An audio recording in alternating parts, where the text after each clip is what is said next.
tutora, compañeros. Nosotros vamos a exponer sobre anemia. Mi grupo está conformado por Yandri Espinosa, Anderson Feijó, Siboney González y mi persona, Amy Feijó.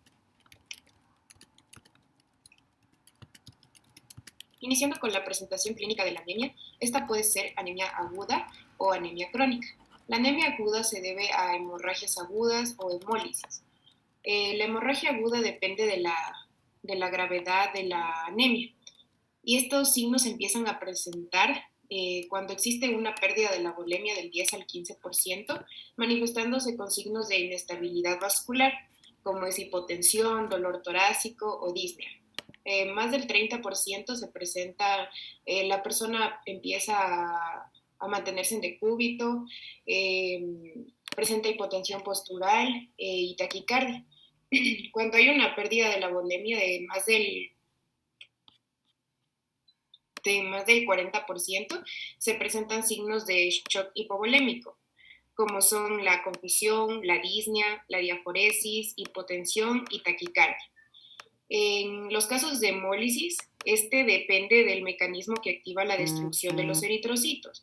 En la hemólisis intravascular con producción de hemoglobina libre, por ejemplo, aquí se presenta un dolor agudo en la espalda, hemoglobina libre en plasma y orina e insuficiencia renal.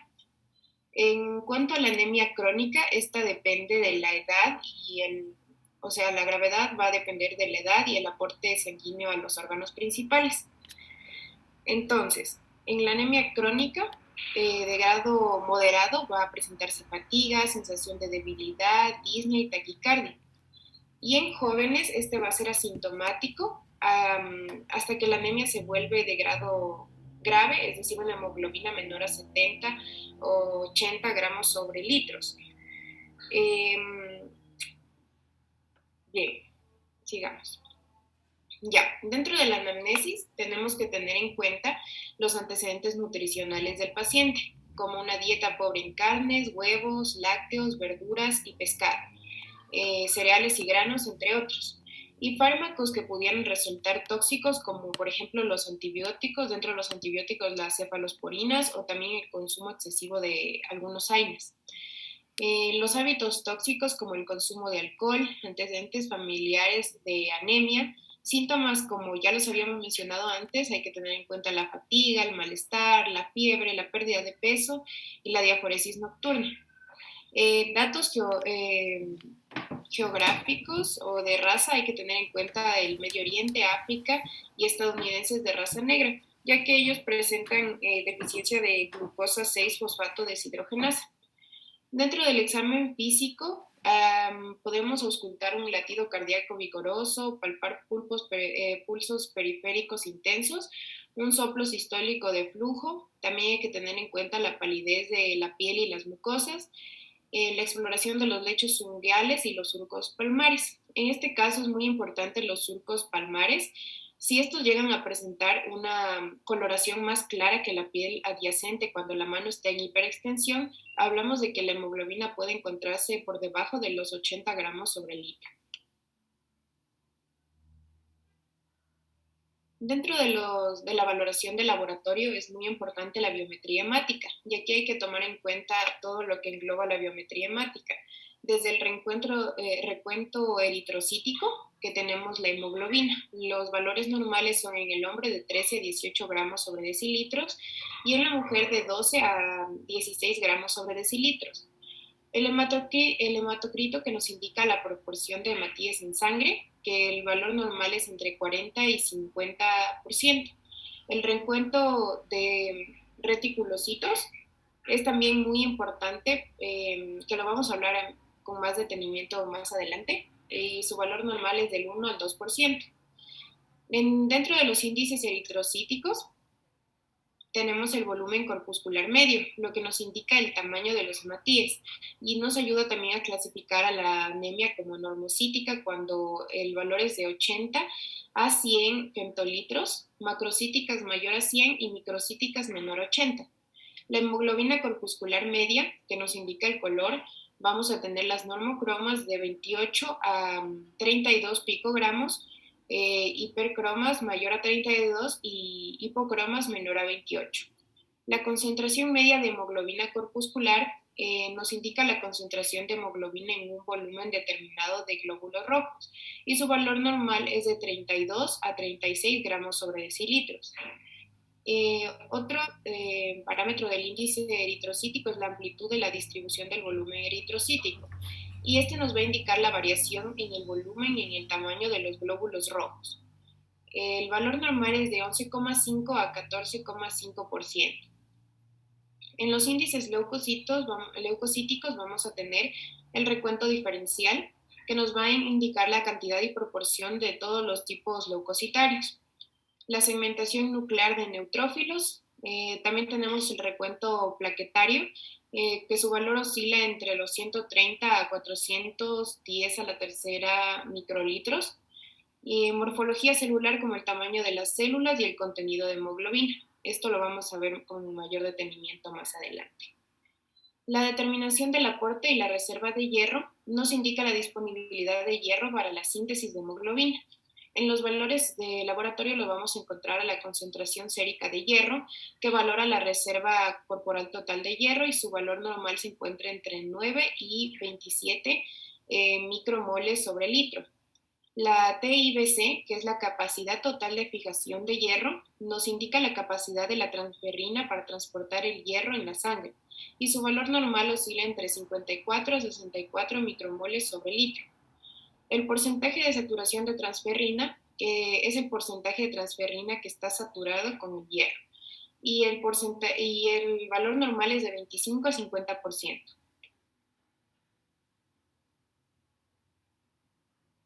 Es importante también cuando se encuentran anormalidades valorar el protis de sangre periférica, en donde podemos encontrar la anisocitosis, que son variaciones del tamaño celular, como podemos ver, algunos están más grandes y otros más pequeños en la primera imagen. La poiquilocitosis, que nos indica la variación en la forma de los hematíes y sugiere defectos en la maduración de los precursores eritrocíticos en la médula o en la fragmentación de eritrocitos circulantes.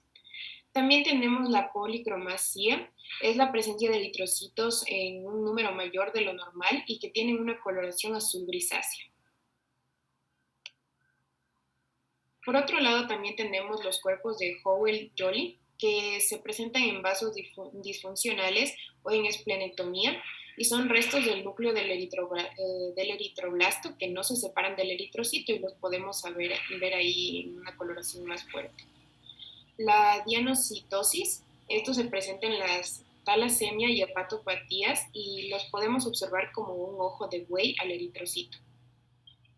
Los dacriocitos que se presenta en la neoplasia mieloproliferativa y estos tienen una forma de lágrima. Bueno, en el recuento de reticulocitos, estos nos sirve para una clasificación inicial de la anemia. Constituyen entre un 0,5 y un 2% de los hematíes totales.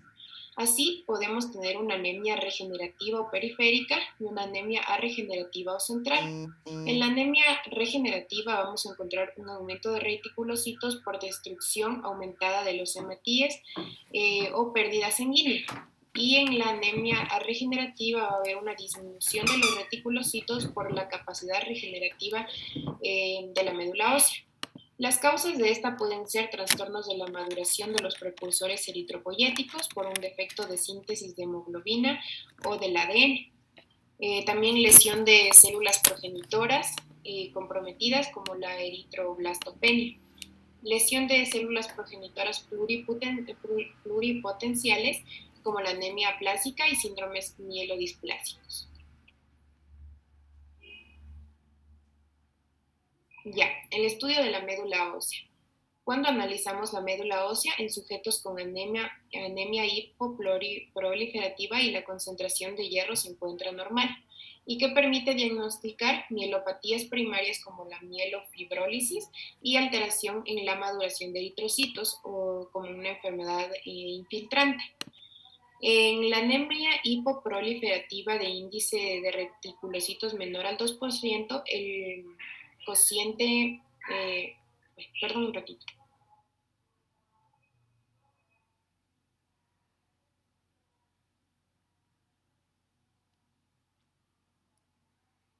Ya, disculpe.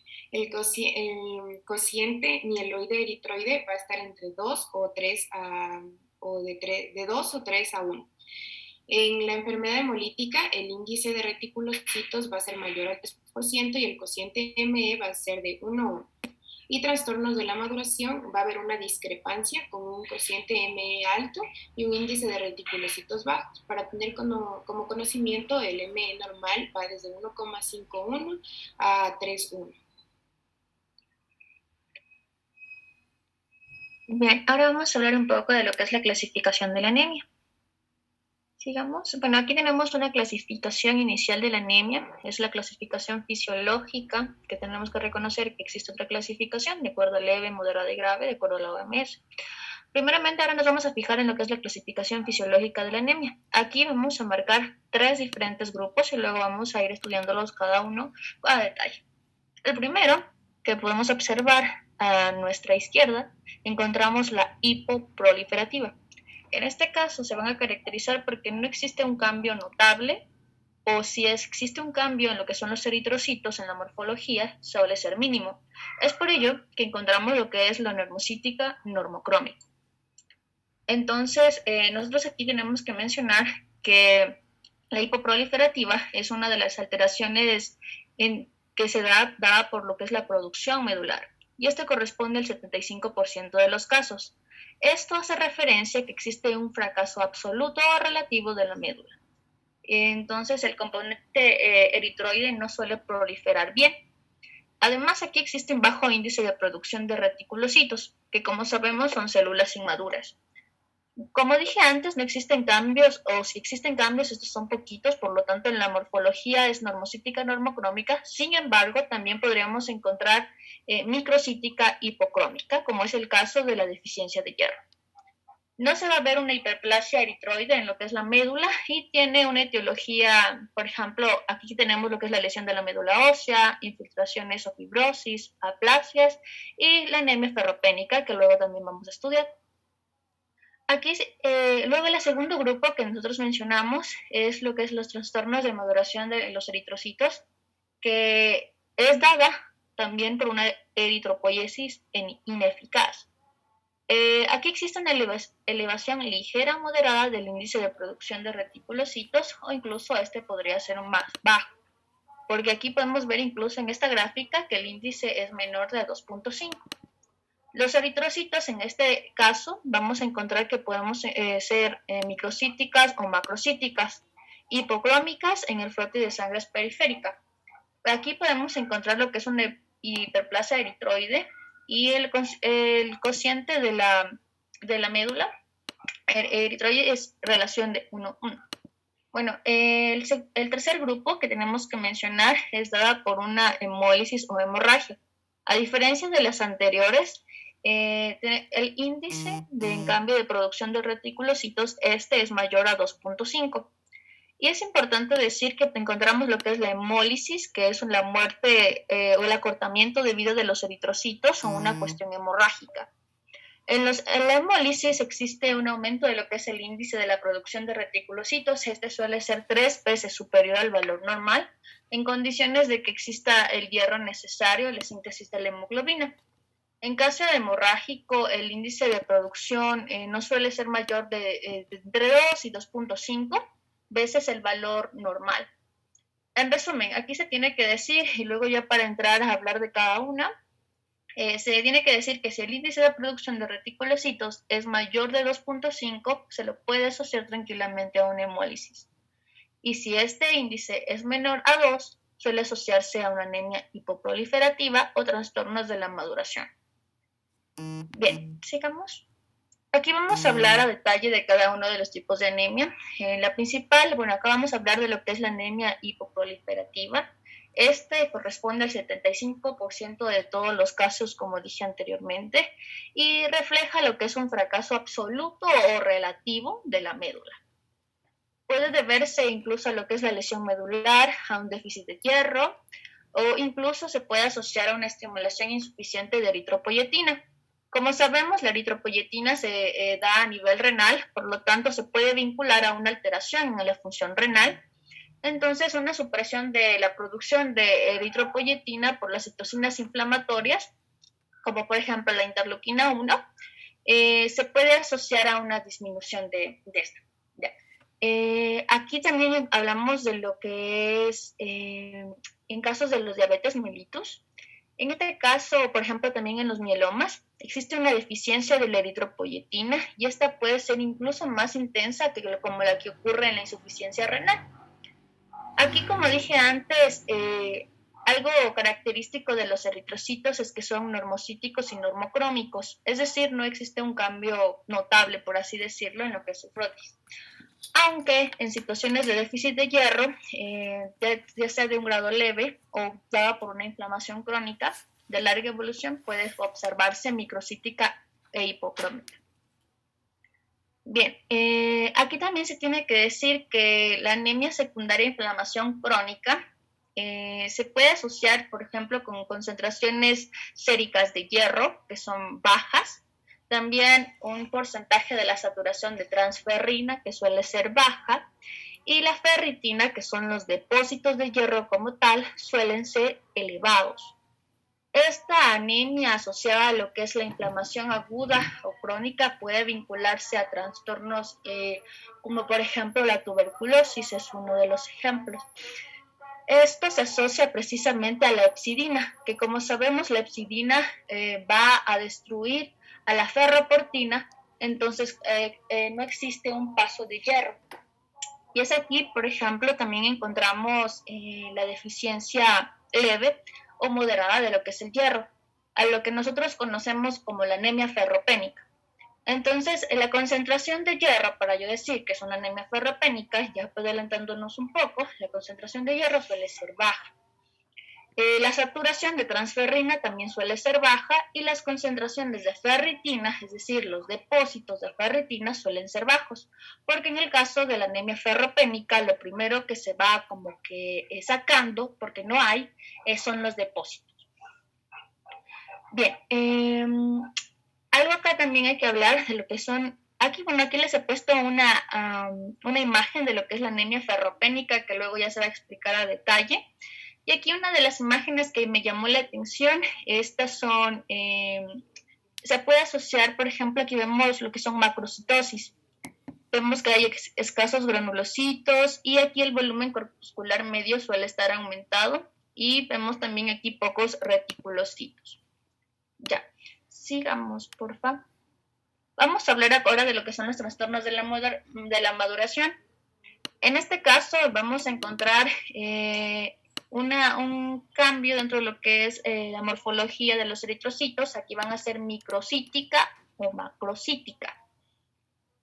Estos trastornos de la maduración se pueden asociar a defectos citoplasmáticos, como por ejemplo la talasemia, que aquí les he puesto una de las imágenes, luego ya les voy a comentar que aquí encontramos los codocitos, que son células diana, que son particularmente de las talasemias, en donde encontramos como un halo, por así decirlo, y en el centro encontramos como un puntito mucho más oscuro. Aquí también en la gráfica del medio podemos ver lo que son los codocitos, que son particular de la talasemia. Antes de olvidarme, tengo que mencionar que los trastornos de maduración es cuando una anemia con índice de producción de reticulocitos bajos, y en el frotis incluso encontramos lo que son índices de eritrocitos anómalos. Esto sugiere un trastorno en la maduración. Tenemos que decir que esto se puede clasificar en defectos de la maduración nuclear, que implican macrocitosis y alteración del desarrollo medular, y defectos de la maduración citoplasmática vinculadas en cambio a microcitosis e hipocromía, que se deben a problemas de la síntesis en cambio de lo que es la hemoglobina, porque sabemos que la hemoglobina es la que le da aquel color característico a los eritrocitos que nosotros vemos aquí en el frotis. Bien. El estudio de lo que es la médula ósea señala una hiperplasia eritroide. Aquí podemos asociarlo a una anemia asociada precisamente a un déficit de la vitamina B12 o al déficit de ácido fólico. Esta precisamente se asocia a lo que es una anemia megaloblástica, en donde encontramos lo que son los megalocitos, que son estructuras grandes con núcleos pequeñitos, los cuales se suelen destruir a nivel del vaso, esto produciéndonos aún así lo que es la anemia. Bien, también hay que mencionar aquí que la lesión producida por fármacos o incluso mielodisplasias también se puede asociar a lo que es un trastorno de la maduración. Los fármacos como tal pueden interferir en la síntesis del ADN celular, como por ejemplo el metotrexato. El alcohol por sí solo es capaz de producir una macrocitosis y un grado variable también de anemia. Esta situación también se suele asociar a que estos pacientes alcohólicos suelen tener un déficit de ácido fólico. Bien, los defectos de la maduración citoplasmática se deben a una deficiencia grave, por así decirlo, de hierro o alteraciones de síntesis de la globina del grupo M. Bien, aquí también quería mencionarles acerca de lo que son las mitocondrias, que suelen estar cargadas de hierro, que rodean lo que es el núcleo de la célula eritroide y forman a manera de un anillo. La identificación característica de estos sideroblastos anulares en lo que son las tensiones para demostración del hierro por el tejido medular, es posible establecer un diagnóstico de una anemia sideroblástica. Bien, los parámetros también de lo que son relativos del hierro son bastante útiles e incluso para el desarrollo de un diagnóstico diferencial y el tratamiento en estos pacientes. Ahora, sigamos, vamos a hablar un poco de lo que es la hemorragia de manera corta, hemorragia y lo que es la anemia hemolítica. En este caso, se tiene que mencionar que la vida del eritrocito en este caso está cortada. El índice de producción es mayor a 2.5 veces el valor normal. La eritropoiesis estimulada queda reflejada en el frotis de sangre periférica por la aparición de un número aumentado de macrocitos policromatófilos. Aquí no se suele indicar lo que es el estudio de médula ósea.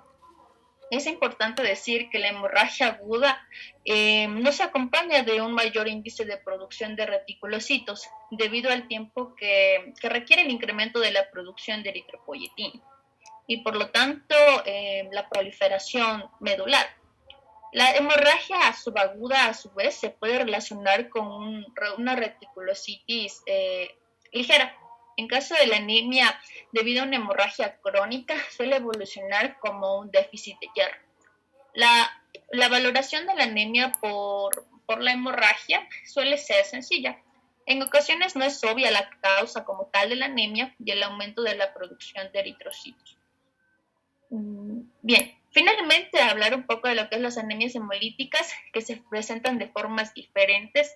Algunas aparecen de manera súbita como episodios agudos y autolimitados de la hemólisis intravascular o extravascular y un modelo de presentación que se observa a menudo en estos pacientes con hemólisis autoinmunitaria o alteraciones hereditarias, como de la vía de Epstein-Meyerhoff. Sigamos. Ya, muy bien. A continuación yo les voy a hablar acerca de lo que es el metabolismo de hierro.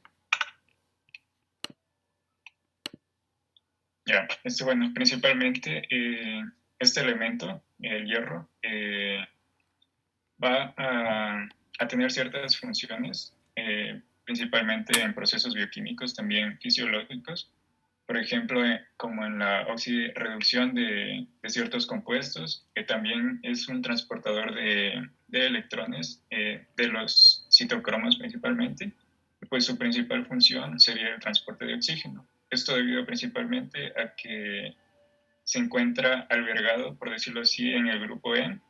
Esto es a su vez albergado en la hemoglobina, como ya sabemos, y pues facilita la conexión de los gases, tanto el oxígeno como el dióxido de carbono. Ya. Bueno, principalmente a este elemento lo vamos a obtener principalmente de lo que son verduras y también granos secos, como ya lo habíamos mencionado anteriormente, y también, y su fuente principal, por decirlo así, sería la carne. La ingesta diaria va a ser de alrededor de 10 a 20 miligramos. Ya, en nuestro organismo, principalmente el hierro lo vamos a tener en una cantidad de 4 a 5 gramos. El 65% y el 80% principalmente va a estar unido a la hemoglobina. También tenemos que un 15 al 30% va a estar almacenado como ferritina y un 4% como mioglobina. Y también en una cantidad menor al 1%, pues se va a encontrar en la transferritina. Ya. Bueno, ahora el hierro como tal va a ser absorbido principalmente en lo que serían las primeras secciones del intestino delgado, principalmente en el duodeno. Ahora, normalmente nosotros ingerimos el hierro de forma férrica. Como podemos... Esperen un ratito, ya. Entonces, normalmente les estaba comentando que nosotros ingerimos el hierro de forma férrica. Ahora, de esta manera, no es como que va a poder ingresar directamente al enterocito. Ahora, para que ingrese al enterocito va a necesitar de una oxidación. Entonces, esta oxidación debe estar dada por esta enzima, que sería la PRI-reductasa citocroma B. Entonces, esta enzima nos permite convertirlo al hierro en hierro de tipo ferroso.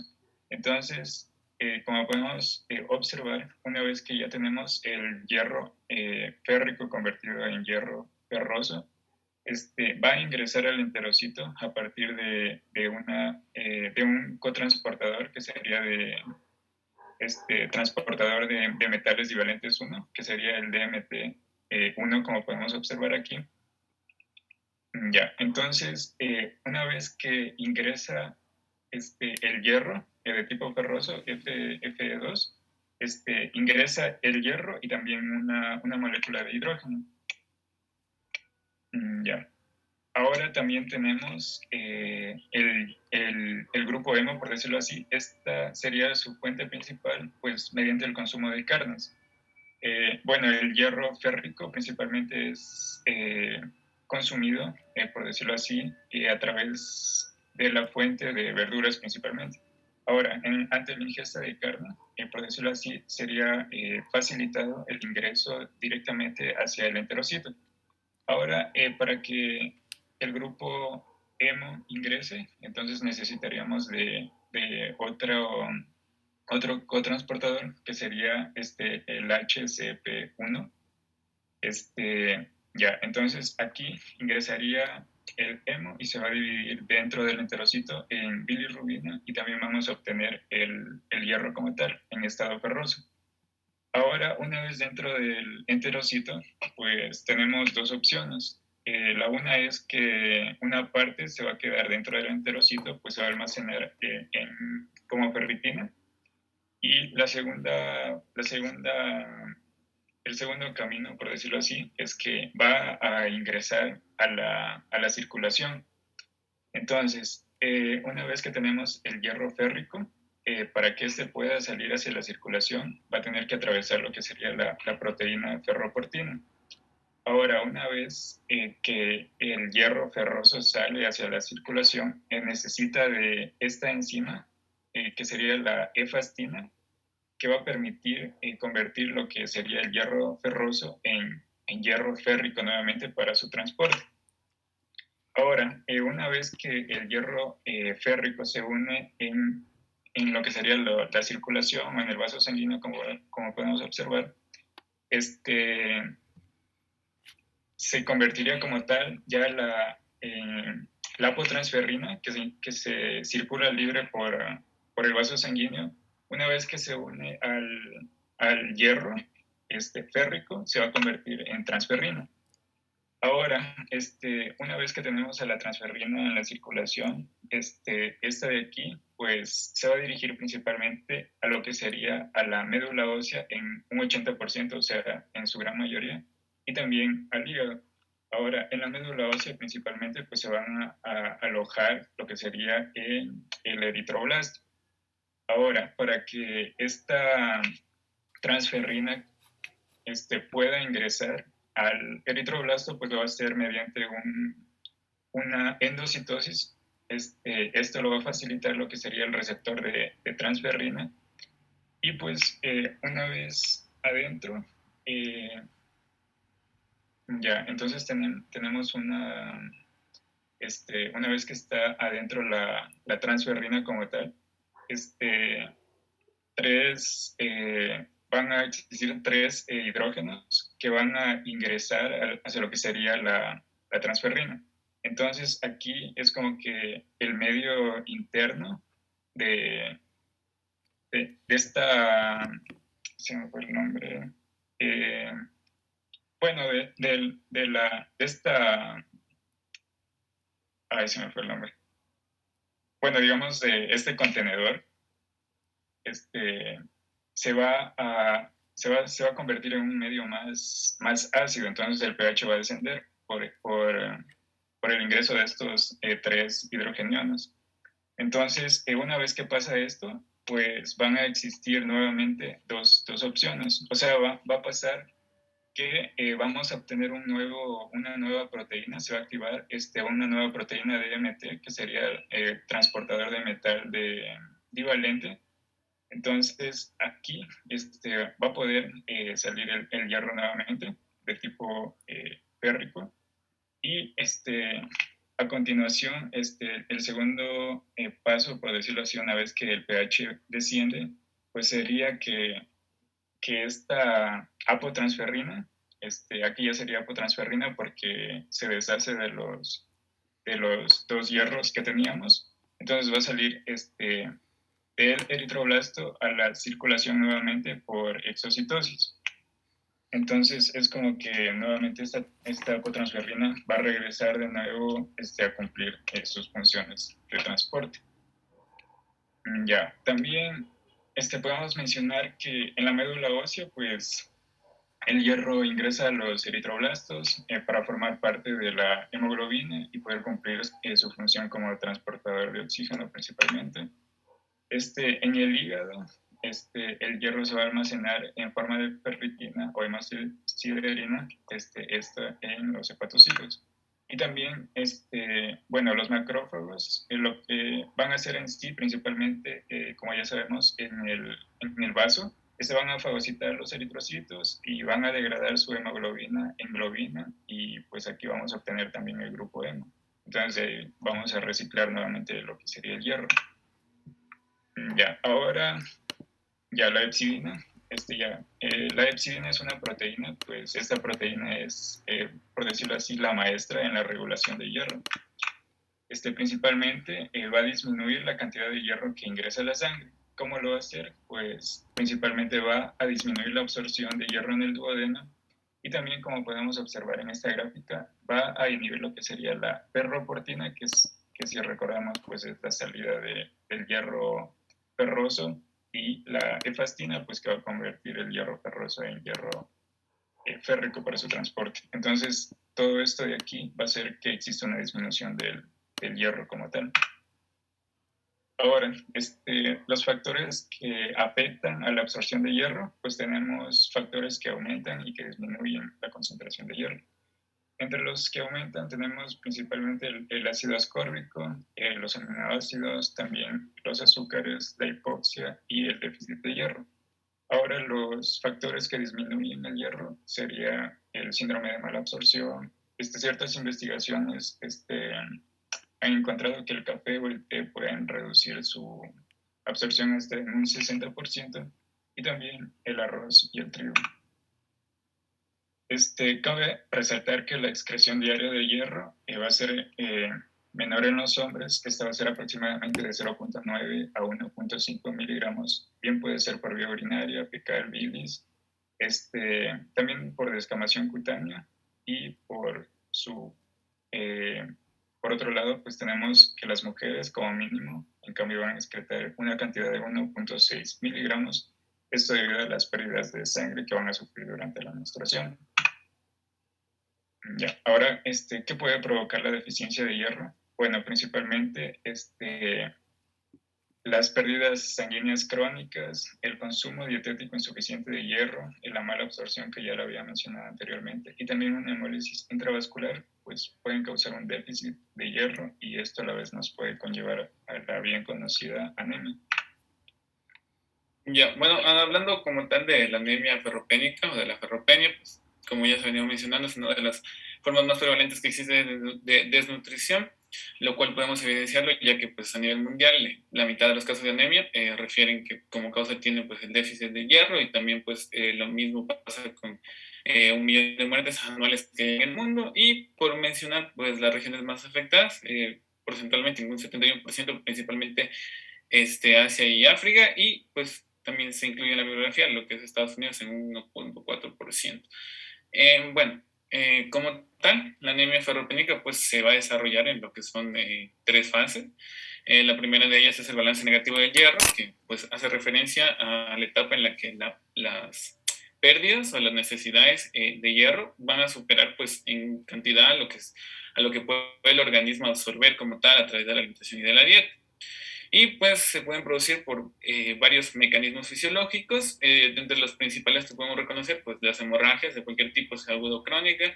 También se encuentra el embarazo, ya que pues como conocemos, la madre necesita una cantidad de hierro para poder producir los eritrocitos fetales y generalmente no suele tener pues, o sea, esta necesidad rebasa la capacidad que tiene la madre o el cuerpo de la madre de poder administrar ese mineral. También existen otras acontecimientos como pueden ser el crecimiento que es rápido y repentino o inesperado en la adolescencia, además de principalmente la ingesta como tal de alimentos con hierro. Y bueno, aquí básicamente por mencionar, en el caso, pues, como se mencionaron las hemorragias, por ejemplo, cuando estas son superiores de 10 y de 20 miligramos de eritrocitos por día, lo que pasa aquí es que la cantidad del hierro o la necesidad del hierro que en este caso se está sobrepasando lo que generalmente pues, a través de lo que es la dieta pues, podría el cuerpo asimilar. Entonces ya estamos hablando de una anemia ferropénica. Entonces el cuerpo como mecanismo compensatorio moviliza el hierro de los sitios en los que se encuentra almacenado en el retículo endoplasmático y esto pues obviamente disminuye la cantidad de hierro que existen los depósitos de hierro, como mencionaban anteriormente mis compañeros. ¿Esto cómo lo podemos evidenciar? Generalmente, pues, en el hierro, tanto en el hierro sérico, que pues disminuye, perdón, en la ferritina sérica, y también cuando se hacen los frotes de la sangre, de la médula por aspiración, también se puede observar que hay, pues, el hierro se tiñe en estos frotes. También es importante mencionar aquí que, bueno, si estos depósitos de hierro, básicamente, o sea, mientras existan estos depósitos de hierro, el hierro va y permite que el hierro se movilice, la concentración tanto de la capacidad total de fijación del hierro, así como la concentración de la protoporfirina eritrocítica y también el hierro sérico van a mantener niveles normales, sin alteraciones. Sin embargo, si estos mismos depósitos pues se agotan o se acaban, obviamente el nivel sérico del hierro va a empezar a disminuir y de manera paulatina va a empezar a aumentarse pues los valores tanto de la capacidad total de fijación del hierro, así como de la concentración protoporfirina de eritrocítica. Entonces, pues es importante tomar en cuenta que principalmente, a pesar de los signos y síntomas que suele presentar la ferropenia, pues lo más significativo son las pruebas de laboratorio. Entonces, como estamos hablando de los depósitos de hierro, cuando hacemos, bueno, que ya lo hablaremos más adelante, pero cuando se hace la concentración sérica de ferritina y esta es menor en un valor de 15 microgramos litro, nos está indicando que no existe estos depósitos de hierro y por consecuente, pues ocurre lo que les mencioné de que se empieza a aumentar empieza a disminuir el hierro sérico y aumentar pues tanto la capacidad de fijación del hierro como la protoporfirina pues eritrocítica. Eso con respecto a esta fase. Bueno, también mencionar que mientras el hierro a nivel sérico pues esté estable o tenga su valor normal, no va a haber ningún problema en la síntesis de la hemoglobina. Sin embargo, ya para adentrarnos en la otra fase, cuando la saturación de la transferina disminuye de un 15 a un 20%, pues ya hay problemas en la síntesis de la hemoglobina y ya estamos hablando de la segunda fase, que es, o segunda fase de periodo, que viene siendo la eritropoiesis ferropénica. Que aquí principalmente como características a nivel de lo que es el frotis de la sangre, por primera vez se va a evidenciar lo que mencionaba antes mis compañeros, que son las células microcíticas, así como también en caso de que pues, también se tenga la posibilidad de hacer más análisis al frote, pues también se va a observar los reticulocitos hipocrómicos. Y ya para entrar a la última fase, que es la anemia ferropénica como tal, dicha, ya cuando el hematocrito y la hemoglobina empiezan a descender, es cuando se presenta esta fase, y en relación a lo que anteriormente de la saturación de la transferrina, pues cuando esta disminuye, en esta fase va a disminuir más del 10 al 15%, y también, como pues mencionaba anteriormente mis compañeros, según la clasificación de las anemias por la OMS, se puede mencionar en esta parte que cuando hay anemias pues, moderadas, que generalmente tienen niveles de hemoglobina de un 10 a un 13, de 10 a 13 gramos sobre mililitros, pues aquí básicamente la médula permanece hipoproliferativa. Pero en el caso de que ya sea pues, una anemia grave, es decir, que tenga una hemoglobina entre un 7 a 8 gramos sobre mililitro, pues aquí ya se va a presentar la hipocromía y la microcitosis, que pues, les estaba mencionando últimamente, la última parte que mencioné acerca del frotis de la sangre. Y esto también, pues, también observar lo que son los eritrocitos de forma normal, o también llamados bioquilocitos, y tal vez otro tipo de células efectoras. Y bueno, también es importante aquí mencionar que cuando la anemia es grave, y además de ser grave, pues es prolongada, lo que va a pasar es que ocurre una hiperplasia eritroide. Pásale, por favor. Bueno, ahí el cuadro ahí que está básicamente resumiendo los valores de la evolución de que les mencioné, de las fases.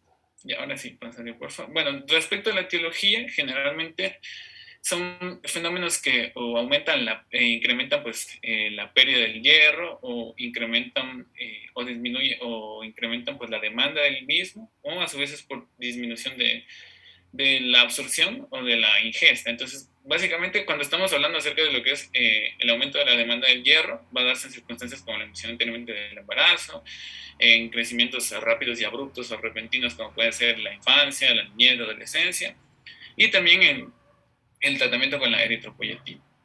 Pásale, porfa. También puede haber, pues, eventos que produzcan aumento de las pérdidas en cambio del hierro, principalmente las hemorragias, de cualquier tipo de cirrosis crónica o aguda, también la menstruación, la donación de sangre, y en caso de lo que viene siendo la flebotomía como tratamiento de policitemia, pues, verdadera. Pásale, por favor. Y por último, última de las causas de la etiología, que básicamente sería o la disminución de la ingesta, o la mala absorción o disminución de la absorción, que se puede dar por patologías como la enfermedad de Crohn o el SPROE, por cirugías, principalmente cirugías bariátricas como la gastrectomía, bueno, como el título lo dice, la alimentación deficiente, y pues también por inflamación, sea de carácter agudo o crónico. Pásale, por favor. Bueno, como ya les estaba mencionando un poco en la introducción, realmente, aunque sí existen manifestaciones clínicas de la ferropenia, pues lo que más va a guiar el diagnóstico es los datos del laboratorio, pero es importante tomar en cuenta, como igual les vengo recalcando, que van a haber ciertos factores que nosotros tenemos que tomar en cuenta en un paciente, como por ejemplo antecedentes de que sea una embarazada, o que haya tenido pues, un periodo de crecimiento abrupto, como se mencionó en adolescencia, niñez o infancia, o que tenga antecedentes de haber presentado pues, hemorragias, porque a la final son signos que a nosotros ya nos están guiando a la patología. También existe pues, en esta patología como un lineamiento para lo que es el sexo masculino, que generalmente cuando en los varones se presenta la ferropenia, pues se indica que va a haber una hemorragia a nivel del tubo digestivo hasta que pues, no se demuestre que no le existe. Y pues los signos que son más comunes, que son la fatiga, la palidez, la disminución de las energías, como por ejemplo por hacer cualquier tipo de ejercicio, y también signos un poco más específicos, como estamos observando la queilosis, que pues básicamente es cuando existen fisuras a nivel de los labios, y pues también la piloniquia, que es básicamente cuando existen las uñas en cuchara, que se llama, y pues son más específicos porque por estos ya hacen referencia a una ferropenia que es avanzada. Sí, por favor. Bueno, respecto a como les mencionaba, los estudios de laboratorio, el hierro, primero, el hierro sérico y la capacidad total de fijación del hierro. El hierro sérico nada más hace referencia a que es pues, el hierro que se encuentra circulante, pero que está unido a la transferrina. Y en el caso de lo que es la capacidad pues, total de la fijación del hierro, básicamente es una medida indirecta que hace referencia a toda la transferrina circulante. En el caso del primero, que es de la sideremia o de hierro sérico, básicamente lo normal sería entre 50 y 150 microgramos sobre 100 mililitros, y en el caso de la capacidad pues, total de la fijación del hierro, de 300 a 360 microgramos sobre 100 mililitros. Aquí también es importante tomar en cuenta la saturación de la transferrina, que pues lo normal sería de 25 a 50%, y que pues se toma en cuenta para sacarla los parámetros que mencioné anteriormente, es decir, la sideremia, el hierro sérico, perdón, por 100 dividido para la capacidad total de la fijación del hierro. Si en el caso de que existiera un ferropenio, pues básicamente aquí la saturación de la transferrina sería pues menor al 20%, pero en caso de que esta se encontrara muy aumentada, es decir, más del 50%, en cambio quiere decir que se está produciendo o que está circulando en el cuerpo de hierro unido a transferina en cantidades demasiado exageradas, y que pues se está repartiendo en todo el cuerpo, todo el organismo de una manera muy desproporcionada, y que puede terminar causando un desequilibrio, más bien una sobrecarga. Pásale, porfa. Eh, eh, Pásale, porfa, porque esto también ya lo hablé. Eh, ya, bueno, respecto a lo que vendría siendo la ferritina sérica. Bueno, como conocemos, hierro libre como tal, básicamente es tóxico para las células del organismo, por lo cual, pues, el mismo tiene como un mecanismo para que éste se pueda unir a otros componentes específicamente hísticos, y por ende en las células el hierro se va almacenar formando complejos de proteínas que terminan en forma de lo que es la ferritina y la hemosiderina, como podemos observar en el gráfico.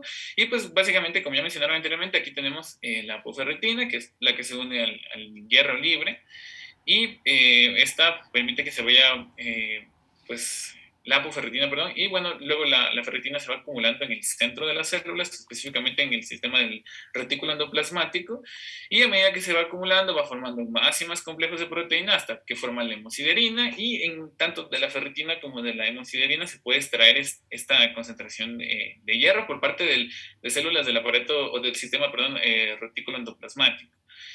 El valor, pues, bueno, como también mencionaban anteriormente, existe una relación, y que también la mencioné al principio, de la relación que tiene la ferritina sérica con los depósitos de hierro, ya que, como les mencioné, pues se dice que si la ferritina sérica es menor de 15 gramos, bueno, microgramos litro, básicamente no hay depósitos de hierro, que es lo que ya les mencionaba en un principio. Y bueno, aquí valores normales se definen básicamente tanto por género como por edad. Entonces, adultos varones, pues lo normal sería alrededor de 100, y mujeres adultas de 30 microgramos.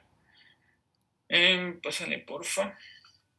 Bueno, también tenemos la valoración de los depósitos de hierro de la médula ósea. Aquí básicamente más hablamos de lo que es la tinción en los frotis, aunque, pues, como se mencionó, la ferritina sérica es mucho más específica, entonces prácticamente ya sustituye estos métodos. Sin embargo, es importante tomar en cuenta que la tinción de la frotis no solamente nos va a proporcionar, pues, la cuantía del hierro que se tiñe, sino que también aporta otro tipo de información, como pues la cantidad de hierro que se le aportan a los eritroblastos que se encuentran en desarrollo, que también son denominados pues sideroblastos. Que, como podemos observar en la imagen, generalmente estos suelen presentar pues los granos de ferritina, o sea, se pueden observar fácilmente, y porque están en su citoplasma, y pues básicamente esto es un indicio de que hay suficiente hierro para que se forme la hemoglobina. Sin embargo, pueden existir pues trastornos mieloblásticos, perdón, mielodisplasicos, creo, perdón, mielodisplasicos, en que básicamente pues hay un problema a nivel mitocondrial, es decir, el hierro se va a acumular en la mitocondria, alrededor del núcleo de los eritrocitos, y esto causa lo que vemos en la segunda imagen, bueno, en la imagen inferior, que es básicamente que se tornan los cerebroblastos como en collar, es decir, en anillo. Y bueno, eso básicamente, bueno, aquí también está pues básicamente las especificaciones de la tensión del hierro medular y de la ferritina sérica, pues, las diferencias, lo que les mencioné. Pásale, porfa. Ya, también por otro lado tenemos la concentración de la protoporfirina eritrocítica, que bueno, básicamente es un intermediario de la síntesis del grupo hemo. Entonces, lo que quiere decir es que cada vez que aumente la síntesis del grupo hemo, va a aumentar esta protoporfirina.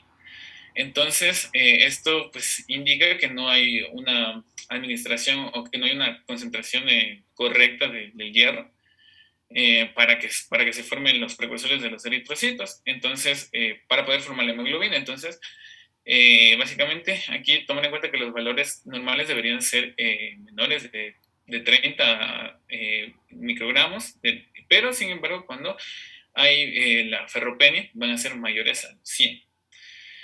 Y aparte de la ferropenia, pues también tomar en cuenta que puede presentarse en la intoxicación por plomo. Bueno, luego tenemos la concentración de la proteína receptora de transferrina, como también ya escuché que mencionaban anteriormente. Pues ya conocemos que las células eritroides son las que más abundantes receptores de transferina tienen en su superficie, aunque lo tienen generalmente todas las células del cuerpo en determinado momento. Y los eritroblastos son los que suelen tener más, pues los eritrocitos son los que más células receptoras tienen. Entonces, simplemente con esta concentración nosotros podríamos llegar a determinar cuál es la masa de eritrocitos en la médula, de manera, pues, por decirlo así, total. Entonces es bastante importante también. Y el valor normal es decir que va de 4 a 9 microgramos. Pásale, porfa. Ya, bueno, respecto al diagnóstico diferencial, importante tomar en cuenta, como ya las vinieron mencionando mis compañeras también, 3 patologías más, que es la talasemia, que pues bueno, conocemos que es una patología pues de carácter genético, básicamente, y que pues tiene un defecto en la generación de las cadenas de hemoglobina. También otra de las enfermedades a tomar en cuenta es la anemia inflamatoria, que viene dada por las enfermedades crónicas principalmente. Y por último también pues a nivel de lo que es, bueno, lo último que les estaba mencionando, de los síndromes mielodisplásicos. Bueno, aquí está el cuadro de las diferencias para no hacerlo muy largo, al resumir que la talasemia, la principal diferencia es que con la ferropenia es la concentración sérica del hierro, que generalmente va a estar normal, y también pues los valores de la sideremia y de la saturación de la transferina, que pueden también van a encontrarse normales o un poco altos. Luego tenemos pues la anemia inflamatoria, que esta como característica principal va a ser normocítica y normocrómica, y pues básicamente aquí la ferritina sérica puede ser normal o alta, y el porcentaje de la saturación de transferrina suele ser inferior a lo que suele ser normalmente, y también la capacidad total de fijación del hierro también puede estar disminuida. Y bueno, en los síndromes mielodisplásicos, que es lo que les mencionaba anteriormente, pues lo principalmente es que van a tener depósitos anormales del hierro a nivel mitocondrial, que es básicamente la principal diferencia. Pásale, por favor. Bueno, respecto al tratamiento, se basa tanto, pues, principalmente se basa tanto en la causa como en la gravedad de la ferropenia.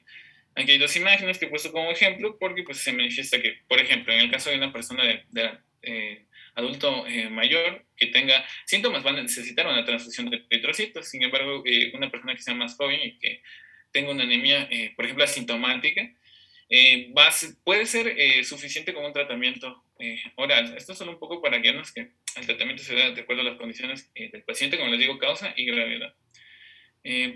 Bueno, la transfusión de los eritrocitos, como les mencioné, principalmente o exclusivamente para pacientes que presenten síntomas y que aparte de ello tengan las características que están aquí mencionadas, que básicamente pues es la inestabilidad cardiovascular, que tengan antecedentes de hemorragia, sea crónica, sea excesiva, sea larga, y también pues, bueno, la cirugía que necesiten cirugía inmediata, perdón. Sigue, por favor. Bueno, luego tenemos el tratamiento con el hierro oral. Básicamente la mayoría de los pacientes suele ser suficiente este tipo de tratamiento cuando son asintomáticos y ya tienen la ferropenia pues confirmada. Bueno, aquí puse una tabla con los diferentes tipos de medicamentos que podríamos utilizar. Todos tienen una concentración de hierro muy diferente, pero lo importante es que nosotros sepamos cuánto es lo que se debe administrar de manera diaria, que serían 200 miligramos de hierro elemental al día, entre 3 a 4 comprimidos que tengan contenido de 50 a 65 miligramos de hierro elemental y que sean administrados pues alrededor de todo el día y generalmente que sea en ayuno, porque los alimentos pues alteran la absorción de este mineral. Pásale, porfa. También tomar en cuenta las características del paciente, por ejemplo, que tenga una patología a nivel del tubo digestivo o que tenga una cirugía a este mismo nivel.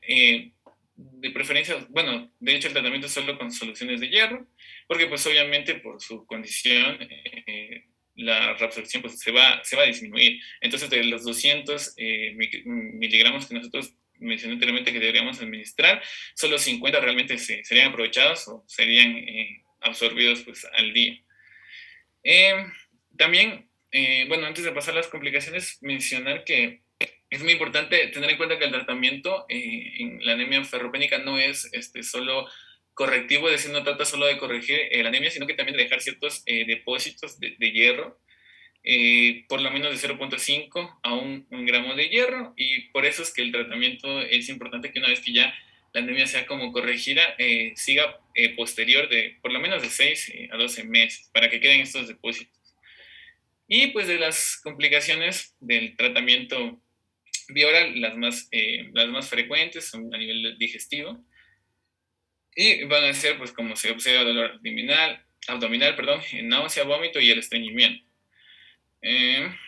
Ya, otra de las cosas importantes de tomar en cuenta es que la respuesta que tenga el paciente al tratamiento depende de dos cosas, que es la eritropoyetina por un lado y también la tasa de absorción que tenga el paciente, y lo normal sería que el recuento pues, reticulocítico se incrementara de 4 a 7 días después del tratamiento inicial, y que si existen fallas puede ser tanto porque se incumpla con el tratamiento, el diagnóstico esté mal o sea confuso, y pues que exista por algún tipo de condición del paciente una mala absorción.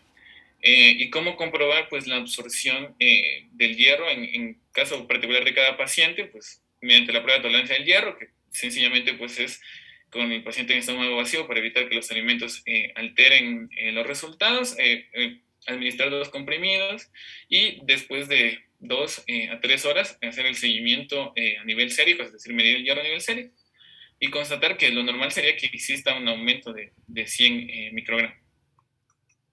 Pásale, por favor. Bueno, y por último también tenemos el tratamiento parenteral, indicado en pacientes que no soportan, o los que no fue compatible el tratamiento pues, vía oral, y básicamente que actualmente es muy utilizado por la razón de que la eritropoyetina recombinable induce gran demanda del hierro, lo que no se puede hacer mediante otros métodos. Pásale, por favor. Bueno, aquí también igual pues una lista de los medicamentos que se pueden administrar por vía parenteral. Pásale, por favor.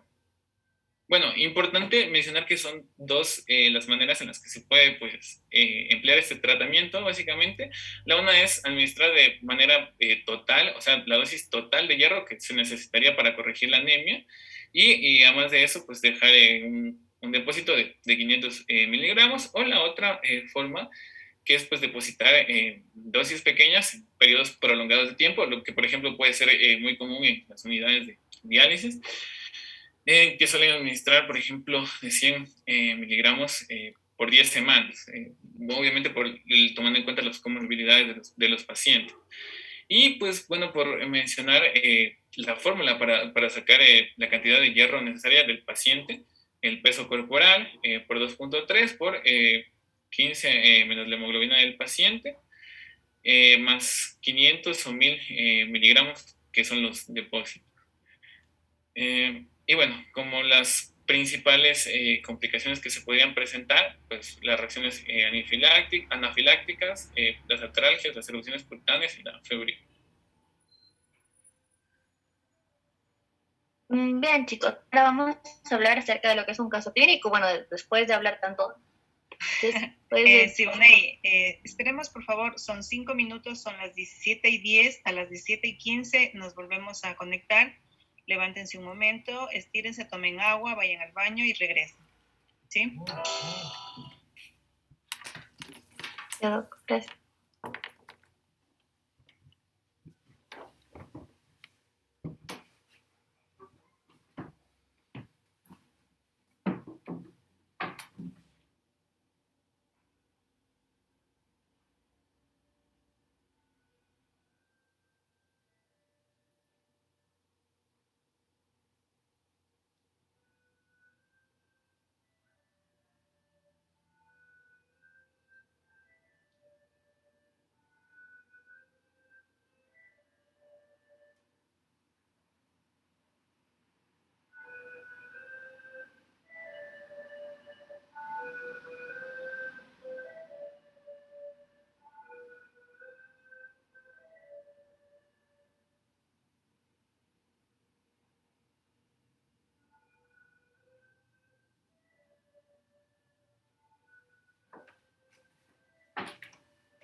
Siboney, empecemos.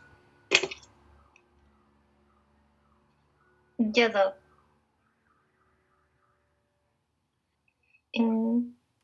Mi compañero tiene que proyectar.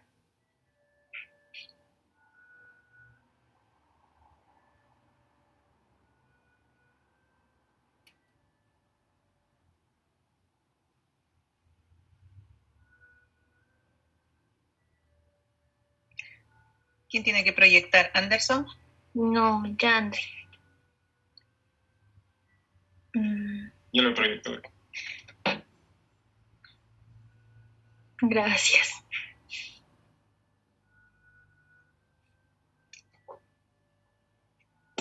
Bueno, chicos, después de haber hablado tanto acerca de la anemia, es bastante obvio que vamos a encontrar un caso de anemia. Pero me pareció interesante buscar algo a que se asocie. Es por eso que el caso clínico formulado está un poquito distinto. Bien, no sé si ya se puede ver lo de Yandri. No. No, no se está mirando. Todavía no se comparte la pantalla. Todavía no se comparte, Doc, porque a mí ya no se le... No, yo no la estoy viendo. No sé si el resto la ve, pero yo no la veo. Yo tampoco. Déjame ver. Ahí tal vez. No. Chicos, tal vez alguien lo puede proyectar. No sé por qué. Ya voy a proyectarme. Porque no se está viendo.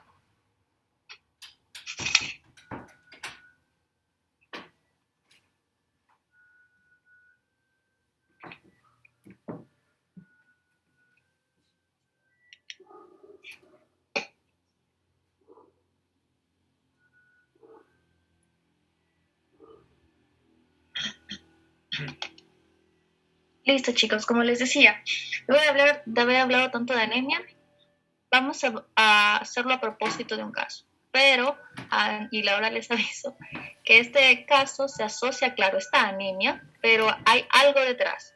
Porque es importante decir que una anemia, ya sea ferropénica, una anemia asociada a trastornos crónicos o lo que sea, tiene algo de origen o algo se asocia o hay alguna causa por la que exista la anemia. Bien. Diciendo esto, vamos a empezar. Les presento a un paciente de sexo femenino de 48 años, oriunda de Córdoba, capital argentina, con antecedentes personales de insulinoma y anemia crónica, que acude a la consulta por disfagia intermitente de 1 año de evolución. La misma se presentó inicialmente ante sólidos, progresó posteriormente a líquidos y se asoció en el último mes con regurgitación de alimentos. Refirió además parestesia en miembros inferiores, astenia y pérdida de peso. Esto incluyendo a que el paciente presenta palidez a nivel mucoso y a nivel cutáneo, también un poco de dificultad para la productividad, por así decirlo. Y bueno, ahora sí, vamos a ir analizando un poco el caso. Continuamos para hallarle un poco el cuerpo a este caso clínico. Aquí al examen físico le llega usted el paciente y lo que vamos a encontrar es una queilitis angular y una glositis atrófica. Diciendo todo esto, ¿qué es lo que nos llama la atención? Tal vez alguien me puede ayudar.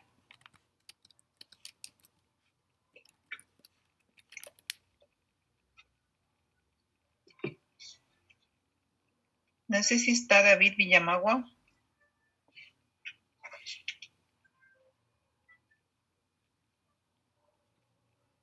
Ya está. Respondiendo a la pregunta de Siboney.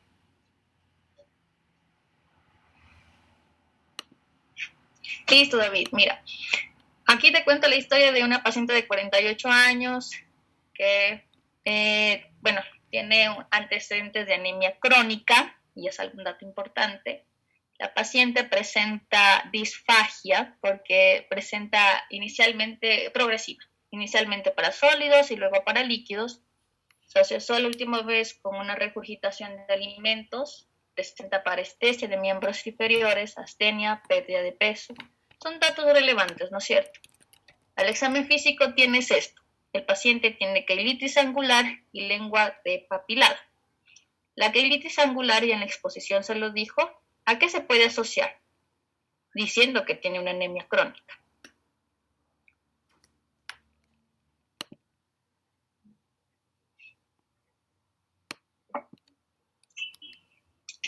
Listo, Juan, ayúdanos, por favor.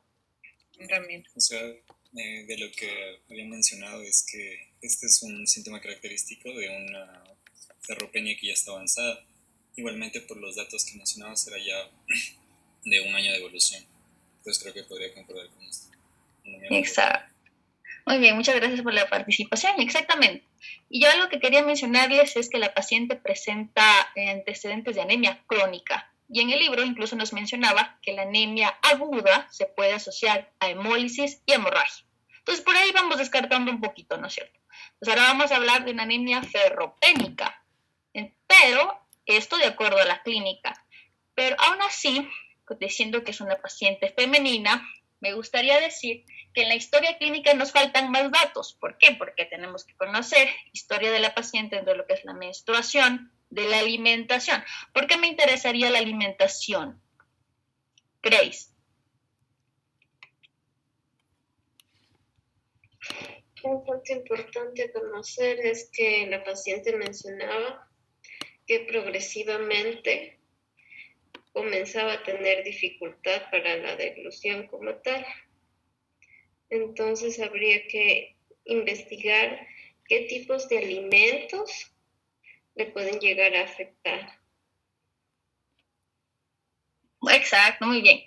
Ronald, ¿algo más que nos puedas aportar?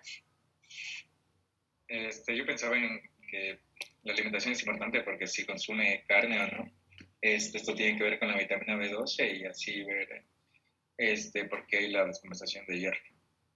Claro, entonces es importante la alimentación porque antes ya nuestros compañeros nos explicaban. Leonardo, ¿también quieres participar? Dinos.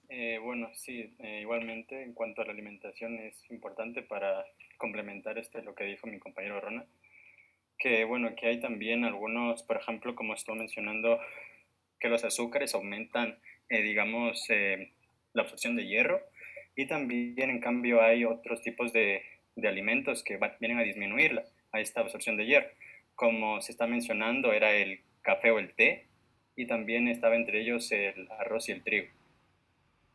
Muy bien, genial. Exactamente, es correcto todo lo que ustedes opinan. Me parece bastante buena la acotación que ustedes hacen, porque precisamente en este caso podría asociarse a que la paciente, por el hecho de la disfagia, de la dificultad para deglutir los alimentos, pueda que tampoco pueda consumir lo que son las carnes. E incluso si lo acotamos a que el paciente vive, por ejemplo, en una zona rural en donde no consumen tantos este tipo de alimentos, también podría asociarse a una anemia vinculada precisamente a la nutrición. Bien, sigamos un poquito más. En el laboratorio tenemos esto. A ver, Liz, porfa, ayúdanos. Mira, tenemos hematías de 51,000 por milímetros por mililitro cúbico. Tenemos hemoglobina de 9.3, hematocrito de 32.5, volumen corpuscular medio de 72. Y bien, entonces, interprétanos un poco de lo que es el laboratorio. Bueno, los hematíes me llaman la atención que igual están bajos. En las mujeres tendrían que ir de 4 o 5 millones. La hemoglobina también es sugestiva ya de anemia. En la mujer se considera anemia cuando esos valores están por debajo de 12 gramos por decilitro. El hematocrito también está un poquito bajo. El volumen corpuscular medio también está bajo. Como está menor a 80, nos habla de una anemia microcítica. En cuanto a la hemoglobina corpuscular media, está de 20, también está baja. Y la concentración de hemoglobina corpuscular media está de 28, también es baja, lo que nos habla que es una anemia microcítica hipocrómica. Y en cuanto a las plaquetas están normales, están entre el rango normal. Muy bien, exactamente. Entonces nosotros aquí nos encontramos frente a una paciente que presenta anemia microcítica e hipocrómica. Bien, Genial. Entonces, esto puede asociarlo aún más a lo que es una anemia ferropénica, pero aún no sabemos. Bien. Algo importante acá también es que nosotros tenemos trombocitosis reactiva al tener una plaqueta en esa cantidad. Y entonces le hago la pregunta aquí a ver si se me aparece, a Kevin.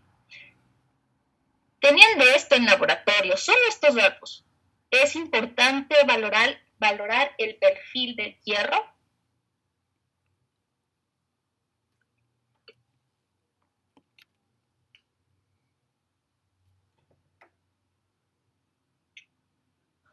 ¿O alguien más que conozca la respuesta?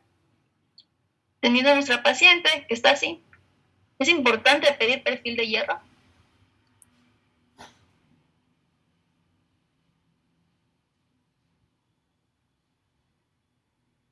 Juan, dinos. No sé, yo creo que sí se debería pedir el perfil de hierro, tanto para valorar el hierro sérico y también podemos valorar la saturación de la transferrina. Y esto Exacto, nosotros. Datos. Y bueno, por ejemplo, si es que sería menor del 20%, sería un estado ferropénico. En cuanto a la saturación de la transferrina, y si es que si es que no estaría entre valores de 50 y 150, también nos indicaría este estado. Exactamente. Nosotros pedimos perfil de hierro porque queremos conocer acerca de lo que es la transferrina, que es el transporte como tal del hierro, la ferritina, que son los depósitos, y también el nivel de hierro, porque si no, ¿cómo sabemos que es una anemia ferropénica si no conocemos el valor de hierro? Exactamente. Bueno, entonces, continuamos. Sí, antes de pasar, por favor, para Lisette, las plaquetas no están en rangos normales, ¿sí? Por favor, tomar en cuenta ese valor. Ya luego lo aclaró Siboney, que había trombocitosis de 750. Ese valor está sobre el valor normal. Claro, los valores de plaquetas son de 150 a 300.000. Así, se podría llegar hasta 450. Bien. Bien, chicos, entonces en lo que es el perfil ferrocinético, tenemos una ferromía de 27, una transferrina de 312, una saturación de transferrina de 9%. Como lo dijo Juan, esto nos va a permitir precisamente determinar si existe o no una anemia ferropénica. Y obviamente tenemos una disminución franca de lo que es el depósito de hierro. Muy bien. Algo importante acá, y muchos de los autores que recién he leído, es que precisamente para considerar una anemia ferropénica, tiene que haber una saturación de transferrina que por lo general suele ser menor de 10% para decir que sea ferropénica. Muy bien. Algo importante acá también son los niveles de vitamina B12, que en este caso son de 380. Aquí encontramos el hepatograma, la proteinograma, la función tiroidea y renal que registraron normales. Por lo tanto, si nosotros nos ponemos a ver uno por uno, digamos, en la función renal sabemos que de ahí se produce la eritropoyetina. Por lo tanto, no hay problema con eso. Muy bien, entonces ahí fuimos descartando varias anemias, ¿no es cierto? Entonces ahora nos quedamos con una anemia ferropénica.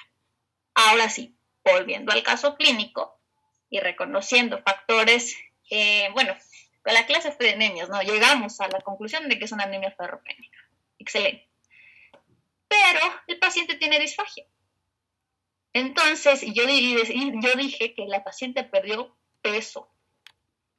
Se podría asociar a una neoplasia, tal vez. Se podría asociar a algún otro trastorno. ¿Qué es lo que pasa? Entonces, ¿qué exámenes de imagen se le debería hacer a la paciente que le llegó a su consulta? Tani, dinos. Hola, ¿qué tal? Sí, los exámenes que se podría pedir en el caso de la disfagia, primero es empezar con el esofagograma, que es el transitado varitado de esófago, con el cual se da una primera muestra, bueno, sería una primera imagen en la cual podríamos ver si es que si es que se trataría de alguna obstrucción que tenga en el esófago, que pueda producir también esta dificultad para pasar los alimentos. También la pérdida de... Bueno, otro examen podría ser la videoendoscopía digestiva alta, que también nos muestra una imagen del esófago como tal. Algo que también habría que descartar es un posible cáncer, puesto que ha perdido peso últimamente la paciente. Excelente, Dani. Tengo una pregunta. ¿Sería importante el hacerle una biopsia a la paciente? Primero sería identificar qué es lo que se encuentra en la imagen, y creo que dependiendo de eso se consideraría si es que realizar o no realizar. Pero yo creo que no. O sea, por cómo se encontraría, creo que no. Genial. Vamos a ver cómo es que le analizaron este caso y cómo se resolvió. Sigamos, por favor.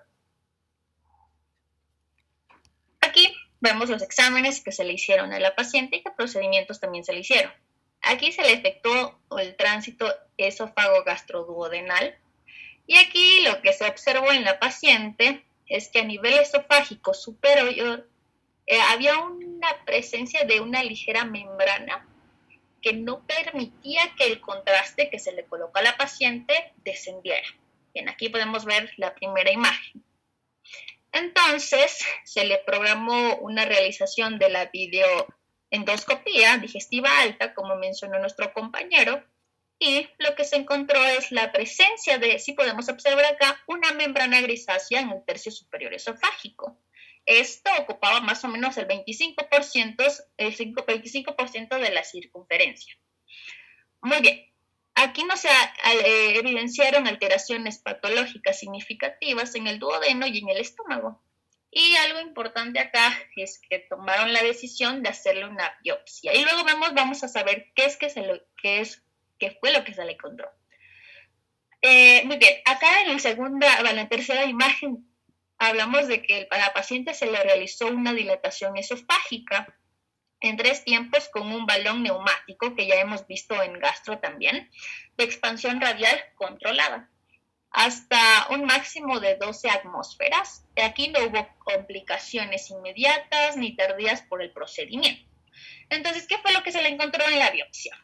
Encontramos en la biopsia la presencia de una gastritis crónica, folicular, activa, con evidencia de infección por Helicobacter pylori. Sabemos claramente que una anemia ferropénica se trata con hierro, porque si le falta hierro al cuerpo, pues le ponemos hierro, ¿no? Pero considerando que la paciente tiene una infección por Helicobacter pylori, ¿se consideraría empezar el tratamiento con hierro ahora? ¿Bien, alguien que me pueda ayudar con esto? Yo creo que no podría administrarse el hierro porque, bueno, y tratarse al mismo tiempo la gastritis, porque si no me equivoco, la absorción de hierro necesita que el medio sea predominantemente ácido. Entonces, al momento de dar el tratamiento para la gastritis, que por lo general va a ser inhibidores de la bomba de protones, el medio gástrico y duodenal no va a ser el adecuado para que se pueda absorber de la mejor manera el hierro. Claro, José, exacto, pero también debemos considerar que si nosotros ponemos hierro, el Helicobacter pylori es como darle más alimento. Entonces lo que va a suceder con el Helicobacter pylori es que se va a proliferar mucho más. Aparte, como tú dices, el tratamiento, se tiene que empezar con tratamiento para el Helicobacter pylori, y claro está que uno de los medicamentos es el inhibidor de bomba de protones. Mis compañeros también explicaron que este puede influenciar o se puede disminuir el hecho de la absorción de lo que es el hierro que se le administraría. Entonces, por estas dos cosas, no se le podría empezar a dar el tratamiento con hierro. Muy bien, después de hacerlos pensar bastante en este caso clínico, en esta paciente lo que se encontró es el síndrome de Plumber-Pinson. ¿Por qué? Porque encontramos que existe una triada principal, y aquí lo vimos en todo el caso. Tiene una anemia ferropénica, la paciente presenta disfagia, y en los exámenes se encontraron una membrana esofágica. Bien, aquí como para darles un poquito para que nos llame la atención y vayamos a ver un poco más de este trastorno, de este síndrome, se presenta no tan frecuente en lo que son las mujeres de edad media. Y existen que, por ejemplo, es muy, muy poco frecuente en cambio en los hombres. Existen como diferentes hipótesis acerca de su patogenia y aún no se encuentra totalmente definido. El déficit del hierro es el principal responsable de las alteraciones anatómicas y funcionales que producen a nivel esofágico. Bueno, chicos, eso ha sido todo en esta exposición. Espero que haya sido de su agrado. Gracias. Bien, pueden prender sus cámaras. Bien, como ven, las anemias en general siempre son secundarias a una patología. ¿Sí? Por lo regular, para iniciar un tratamiento siempre se tiene que saber cuál es la causa de la anemia. Porque si ustedes empiezan, por ejemplo, en un caso como estos, a dar hierro por vía oral o a dar hierro por vía intravenosa, dependiendo si tolera o no, si está indicado o no, si no tratan la causa, esta anemia va a continuar. Entonces es importante en un paciente diagnosticado con anemia y específicamente el tipo de anemia y la causa que lo está provocando, erradicar la causa. Si no, sería en vano el tratamiento. Bien, no sé si tengan alguna pregunta sobre este tema. Realmente la anemia ferropénica es un tema muy sencillo, no es complicado. Ustedes lo van a ver muy a menudo y tendrán que iniciar un tratamiento en sus pacientes sobre esta patología. La exposición fue clara sobre lo que es la anemia, la clasificación y lo que son ya la anemia en sí, lo que es la utilización del hierro, cómo se distribuye en el organismo y lo que es en sí la anemia ferropénica. No sé si ustedes tengan alguna pregunta.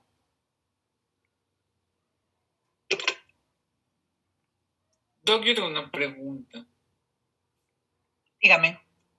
Por ejemplo, en el caso de un paciente con antecedente, por ejemplo, de que de la infancia, en la niñez, tuvo como un crecimiento muy rápido, muy repentino, y que, por ejemplo, en la actualidad en su dieta, por ejemplo, no consuma, por ejemplo, carnes por lo de la vitamina B12, pero no tenga alteraciones, como que hay alguna manera de prevenir, alguna dieta o alguna especificación como para que como no tenga tanto riesgo de sufrir este tipo de anemia o...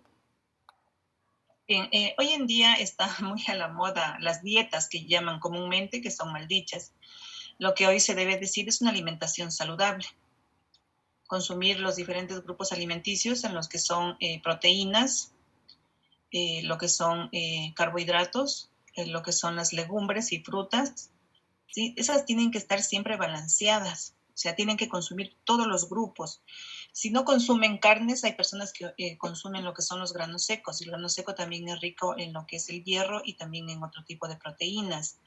Lo que son verduras y frutas también aportan a lo que son vitaminas, hierro, y lo que son los carbohidratos, en cambio, es para la energía. Entonces, hoy en día, y mucho más con esta pandemia, son las comidas rápidas. Sí, ¿qué consumen los niños? Los niños las papas fritas. Ustedes ven en cada cuadra hoy en día hay el barcito de papas fritas. Papas fritas es para arriba y para abajo. Las hamburguesas, aunque las hamburguesas traería carne, pero estas carnes están saturadas de grasa. Entonces, por un lado están buenas, pero por otro lado, porque mucha de la gente me dice, no, pues la hamburguesa tiene todos los grupos alimenticios. Pero en cambio el pan más lo que son las carnes rojas con mucha grasa, entonces no es saludable comer eso. Y hoy en día, igual ustedes cuando estaban en la universidad, ¿qué comían en el bar? ¿Sí? Solamente carbohidratos. No consumen una fruta. Por ejemplo, yo en la universidad no los veo a los estudiantes comiendo una fruta, por ejemplo, media mañana. No los veo comiendo, igual en los bares, no les veo comiendo... y lo que se les ve comer son los jugos procesados, que no aportan nada, absolutamente nada, sino glucosa. Entonces, este tipo de alimentación que es muy deficiente es lo que hay que cambiar. Y ustedes cuando tengan niños, porque va a haber muchos niños con anemia ferropénica, la anemia megaloblástica no es muy frecuente, pero la ferropénica es mucho más frecuente, pero se tiene que indicar a los pacientes lo que son los tratamientos alternativos. Y la prevención sería con la alimentación. O sea, los alimentos que nosotros ingerimos nos permiten mantener la cantidad de hierro que requerimos. O sea, si ingerimos diariamente 20 miligramos de hierro, se absorbe aproximadamente 1 miligramo de hierro. Entonces, estamos nosotros ingiriendo hierro diariamente, pero con una alimentación saludable. Pero como vuelvo y repito, si tenemos una alimentación deficiente desde el hogar, se come comida chatarra, hacemos un desayuno puro carbohidrato, entonces igual el almuerzo solamente carbohidrato y una pequeña porción de carne, no comemos ensaladas, entonces no va el niño a rendir, o sea, el niño está creciendo, está requiriendo mayor cantidad, igual cuando pasa de niño a adolescente también requiere mayor cantidad de este tipo de aporte de hierro y no lo está consumiendo. Para evitar posteriormente que tengan anemia, tengamos que administrar hierro por vía oral, que es la forma más rápida de administrarla, pero muchas de las veces también cuando ya se recomienda tomar hierro, lo abandonan el tratamiento porque da muchas molestias gastrointestinales. Entonces, lo mejor que se debe hacer es siempre hacer prevención con una mejor alimentación.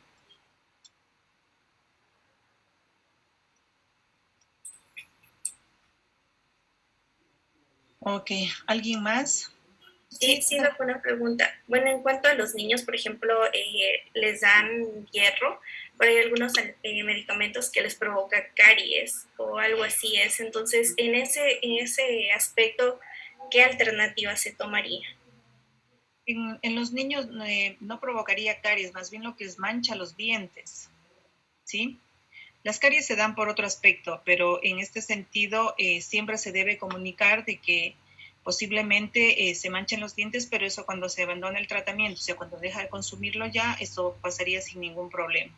Pero siempre se tiene que indicar todo lo que puede pasar con la administración de hierro, que son las molestias gastrointestinales, que puede haber dolor, malestar, estreñimiento, sí, incluso algunos vomitan, pero todo depende, y también lo que son las manchas a nivel de los dientes. Pero que eso pasará, lo que se puede hacer cuando hay molestias gastrointestinales y también estreñimiento, se podría, por ejemplo, si son 200 miligramos diarios, darle 100 en la mañana y 100 en la tarde, pero siempre tiene que verse las horas en las que se le recomienda, porque no, como vimos también, hay alimentos que no van a dejar que se absorba el hierro. Entonces, de nada sirve yo mandar las dosis adecuadas de hierro cuando toman con leche, con yogur, con té o café, entonces no se va a absorber el hierro. Entonces también todas esas indicaciones se debe dar. Y lo de los dientes se va a desaparecer cuando termine el tratamiento.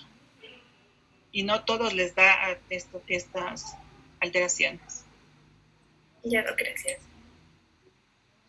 Bien, en lo que son todos los tipos de anemias, como vieron, vamos a ver de aquí en adelante, toda patología nos va a causar anemia.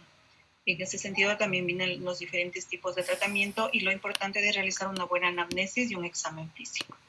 Y lo que son las pruebas de laboratorio, en este sentido, una biometría hemática básica, nos orientan a pensar en diferentes patologías. Vemos en una biometría hemática, vamos a ver la alteración de la serie roja, la blanca y las plaquetas. Así que ese es un examen básico que siempre se lo debe solicitar en primera instancia antes de que llegue un paciente y mandarle a hacer primero un perfil de hierro sin ver una biometría. Eso sería todo. No sé si alguna otra pregunta más.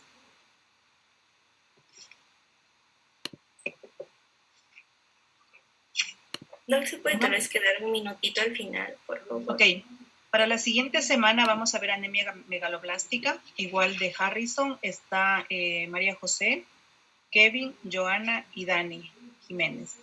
Para la siguiente semana igual hay el control de lectura y lo que es anemia megaloblástica y el caso clínico. Traten en anemia megaloblástica, es un poquito largo, pero a veces hay que tratarlo de sacar lo básico y esencial de la literatura.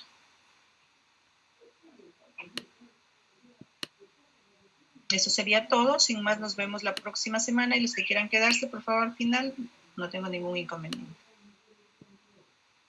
Gracias, doctora.